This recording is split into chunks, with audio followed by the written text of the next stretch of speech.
National Weather Service has issued a severe thunderstorm warning for York County, Pennsylvania, effective until 1:33 p.m. The National Weather Service in State College Park has issued a severe thunderstorm warning for York County in south-central Pennsylvania. Lifetime. At 12:33 p.m. Eastern Daylight Time, a severe thunderstorm was located over New Oxford, moving northeast at 50 miles per hour. Hazard: 60 miles per hour wind gusts.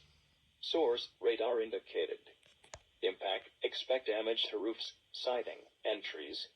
Locations impacted include York, Lower Allen, Hanover, Weigelstown, Parkville, Spry, Dallastown, Shiloh, East York, Stony Brook, Wilshire, West York, and Cotobrus.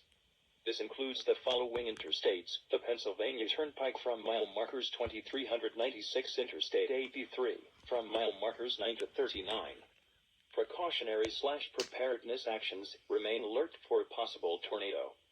Tornadoes can develop quickly from severe thunderstorms.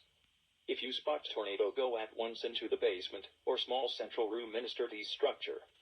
For your protection, move to an interior room on the lowest floor of a building.